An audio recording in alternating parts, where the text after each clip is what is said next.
Hello दर्शकों, कैसे हो। हेलो दर्शकों, कैसे हो। मैं अब लाइव आ चुका हूँ। हेलो दर्शकों, कैसे हो। मैं अब लाइव आ चुका हूँ। कुशल मंगल खुश रहो सभी। कुशल मंगल खुश रहो सभी।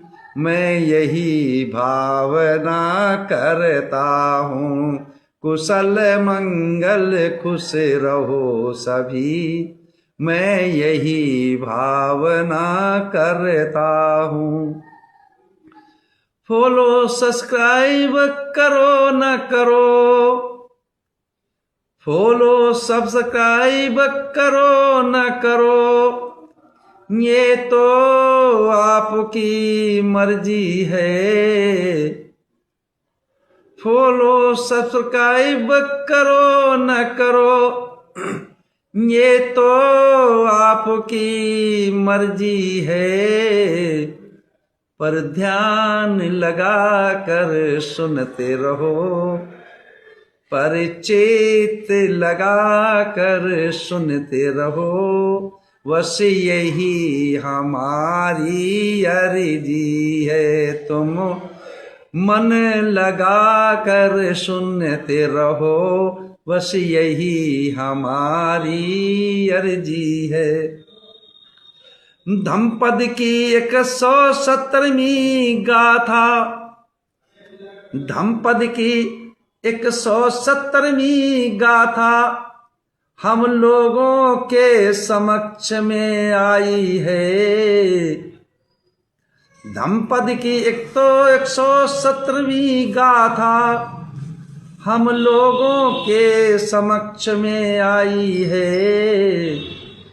और पाप बग्ग की दूसरी गाथा है। पाप बग्ग की दूसरी गाथा क्या हमको रही समझाई है। पाप बग्ग की दूसरी गाथा क्या हम सबको रही समझाई है।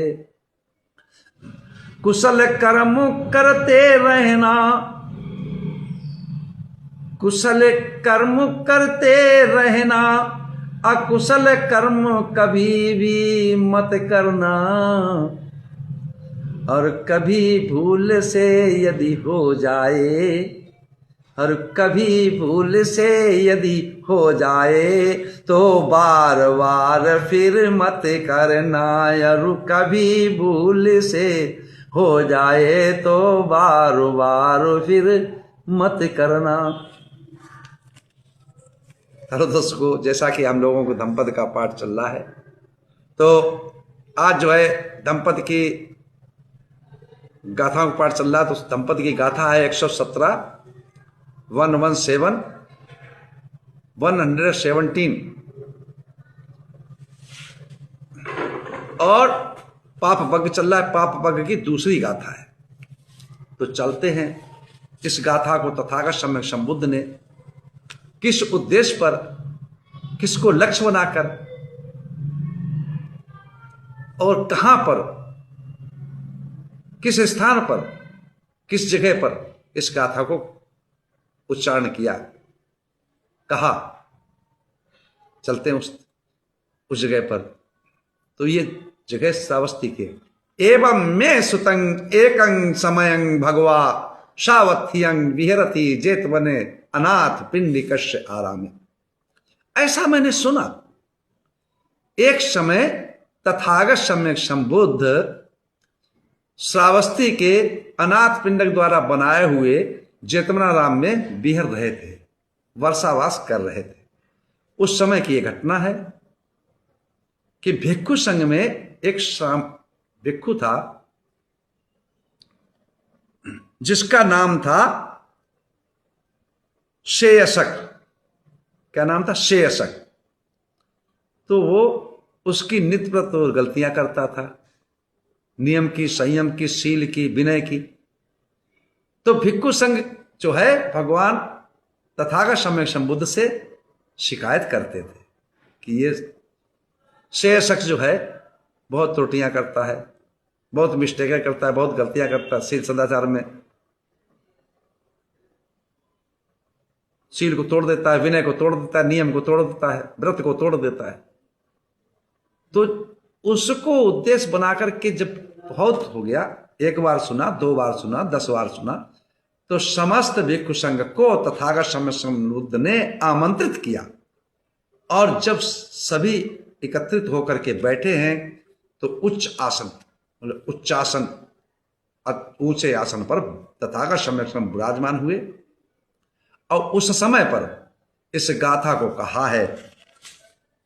गाथा कौन सी कही है सुनिए जरा ध्यान लगाकर कि पापंचे पुरुषो कैरा, पापंचे पुरुषो कैरा, ननं कैरा पुनः पुनः, नहीं तम छंदं कैरात दुखो पाप स उच्चयो। क्या कहा?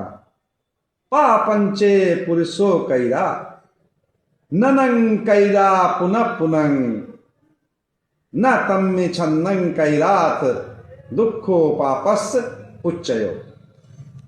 मनुष्य यदि भूल से,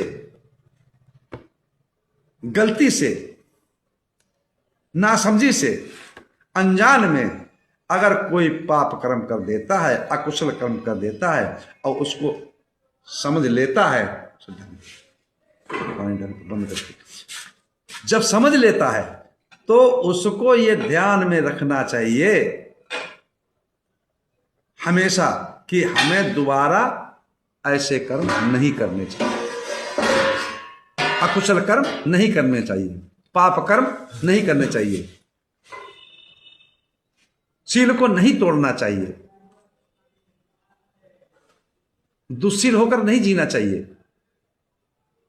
और जो निरंतर अगर बार बार अकुशल कर्म, पाप कर्म, दुष्कर्म करते रहता है, करते जाता है, करते जाता है, करते जाता है, बारंबार बारंबार बारंबार लगातार, तो वो दुखमय ही जीता है, कभी सुखमय जीवन उसका हो ही नहीं सकता। तो मनुष्य अगर भूल से भी, अचेतन अवस्था में, अनजान में कोई भूल कर्म, पाप कर्म हो गया, दुष्कर्म हो गया, अकुशल कर्म हो गया, अगर हमें ध्यान आया, हमने समझा कि हमसे ये गलती हुई, हमसे ये सील टूटा, हमसे ये विनय टूटा, हमसे ये नियम टूटा, या हमने ये मिस्टेक की, हमसे ये गलती हुई, तो हम दोबारा इसी गलती को ना करें, मन में विचार भी ना लाएं।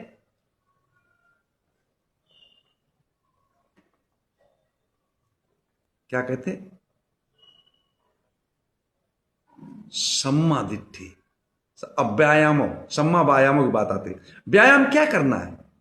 व्यायाम मतलब क्या है? मेहनत क्या है? मानसिक मेहनत, मन में अकुशल कर्म का विचार उत्पन्न न होने देना और कुशल कर्मों का संपादन करना, यह है असली व्यायाम। शरीर को व्यायाम करने के लिए आवश्यकता है, एक्सरसाइज करने की आवश्यकता है, लेकिन जो मानसिक एक्सरसाइज है, जो मानसिक व्यायाम है, वो ये है कि अकुशल कर्म को कभी अपने मन के अंदर विचार उत्पन्न न होने देना और कुशल कर्मों को हमेशा बढ़ाते रहना। जो 4 आर सत, आर अष्टांगिक मार्ग, इन चीजों पर ध्यान देते रहना, इन चीजों चलते रहना, आचरण में लाते रहना है, 4 आर सत्य को मनन करते रहना, अनित्य भावना मनन करने रहना,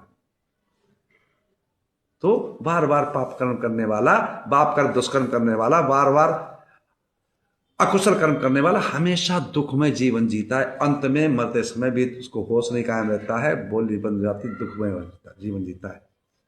ये है 170वीं गाथा 117 और जो पाप वर्ग की दूसरी गाथा है।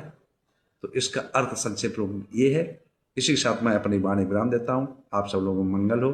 कल्याण हो, सुखी जीवन हो, निरोगी काया हो, दुख दूर हो जाए, सुख से वास करो, सदा प्रसन्न चित्त रहो, हमेशा आप सब लोगों को मंगल हो, मंगल हो, मंगल हो। सबका मंगल, सबका मंगल, जोर से बोलो रामवीर। सबका मंगल, सबका मंगल, सबका मंगल होय रे। तेरा मंगल मेरा मंगल, तेरा मंगल मेरा मंगल, सबका मंगल होय रे। इस धरती पर जितना प्राणी, इस धरती पर जितना प्राणी, सबका मंगल होय रे। जल के थल के और गगन के, जल के थल के और गगन के, सब प्राणी सुखिया होय रे। जन जन मंगल, जन जन मंगल, जन जन मंगल होय रे। तेरा मंगल मेरा मंगल, तेरा मंगल मेरा मंगल, सबका मंगल होय रे। सबका मंगल, सबका मंगल, सबका मंगल होय रे।